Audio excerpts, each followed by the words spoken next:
Et peut-être tu te dis ça aujourd'hui. Et j'aimerais te dire, Dieu veut te montrer son amour encore aujourd'hui, mais il te l'a déjà démontré à la croix, parce que c'est là le summum de la révélation de l'amour de Dieu pour ses enfants. Car Dieu a tant aimé le monde qu'il a donné son Fils unique. Dieu t'aime, mon frère, ma sœur, à un tel point qu'on peut même pas se l'imaginer. Mais plus on découvre l'amour de Dieu, plus ça te pousse à t'abandonner entre ses mains et à le suivre, parce qu'il veut prendre soin de ta vie. Bien, bonjour à tous et à toutes, content de vous retrouver.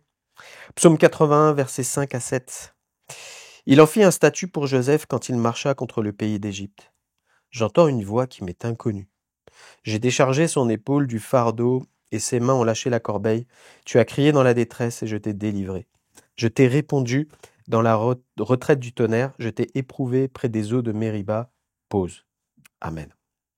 Pourquoi ce passage ? Parce que dans ce texte-là, eh bien, le psalmiste est en train de d'écrire le psaume. Et tout d'un coup, il rappelle un passage eh bien, de la vie d'Israël, quand ils sont sortis d'Égypte. Et lui va dire, j'entends une voix qui m'est inconnue. Et cette voix-là, eh bien, qu'est-ce que ça veut dire être inconnu ? Ça veut dire eh bien, une voix nouvelle. C'est ça qu'il est en train de dire. J'entends quelque chose de nouveau que j'ai jamais entendu. Et il se met à la place d'Israël, qui entend pour la première fois que Dieu a entendu leur souffrance et qui va les délivrer, eh bien, de la main du Pharaon, du pays d'Égypte, et qui va les emmener dans un pays où coule le lait et le miel.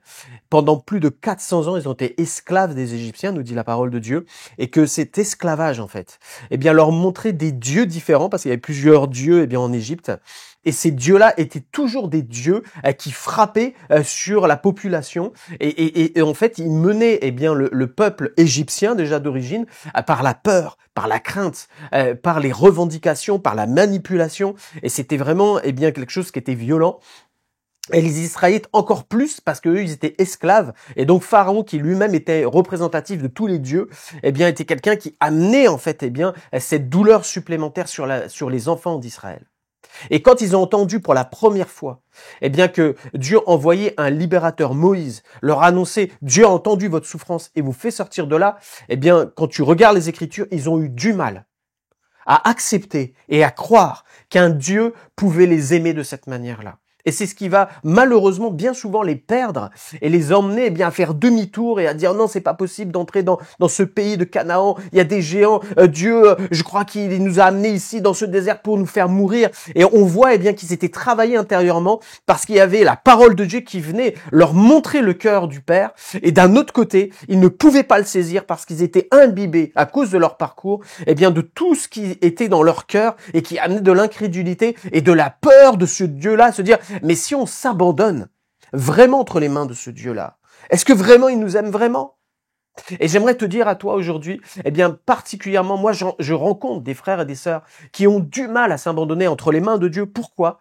Parce qu'ils n'ont pas encore cette révélation profonde du cœur du Père, du cœur de celui qui les aime. Et j'aimerais te dire, eh bien, Jésus-Christ lui-même, quand il est venu au milieu de ses disciples, il a dit, si vous m'avez vu, vous avez vu le Père. Et quand tu lis les évangiles, quand tu vois l'amour de Jésus-Christ, quand tu vois les actions, les paroles de Jésus, eh bien, ça troublait même les disciples à dire, mais est-ce que c'est possible ?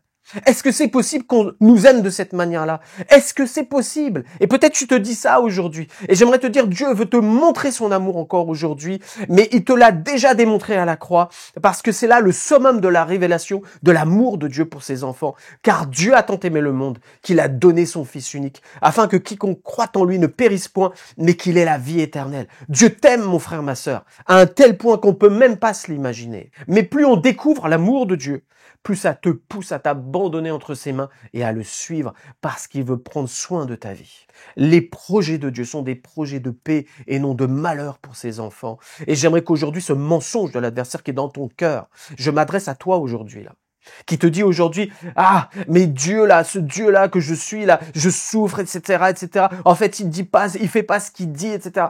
Moi, j'aimerais te dire, c'est un mensonge de l'adversaire. Parce que le but de l'adversaire, c'est toujours de détruire l'image de Dieu dans ton cœur et de te faire croire que Dieu ne t'aime pas comme il le dit. Dieu t'aime d'un amour éternel qui ne varie pas, qui ne change pas, et il le prouvera encore dans ta vie, mon frère, ma sœur. Fais-lui juste confiance encore aujourd'hui. Dieu t'aime. Et cette voix-là qui est dans ton cœur, la voix du Saint-Esprit, eh bien, va te conduire à connaître ce cœur-là. Mon frère, ma sœur, j'aimerais juste prier dans ce sens-là aujourd'hui et te rappeler juste ce texte-là. Le psaume 45, verset 2. Tu es le plus beau des fils de l'homme. La grâce est répandue sur tes lèvres. Amen. La parole de Dieu, c'est la grâce de Dieu. Dieu veut te faire grâce encore aujourd'hui et te dire, mon fils, ma fille, je t'aime, je tiens à toi et je viens à ton secours comme je suis venu au secours des Israélites. Attends-toi à moi.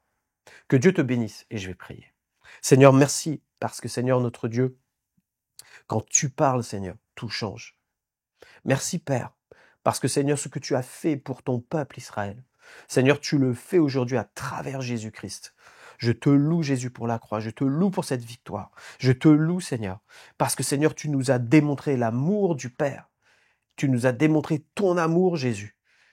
Et tu nous as démontré ton amour à travers l'envoi du Saint-Esprit. Merci Seigneur. Père, je prie pour tous ceux qui doutent de toi aujourd'hui. Je prie pour qu'ils entendent ta voix et qu'ils connaissent ton cœur. Je prie pour qu'ils aient une révélation plus profonde de qui tu es, afin qu'ils s'attachent et qu'ils s'enracinent en toi. Merci Seigneur de venir au secours de ceux qui sont dans l'incrédulité aujourd'hui et de les sortir de là. Merci mon Dieu. Gloire à toi Jésus. Amen. Que Dieu vous bénisse. On se retrouve demain.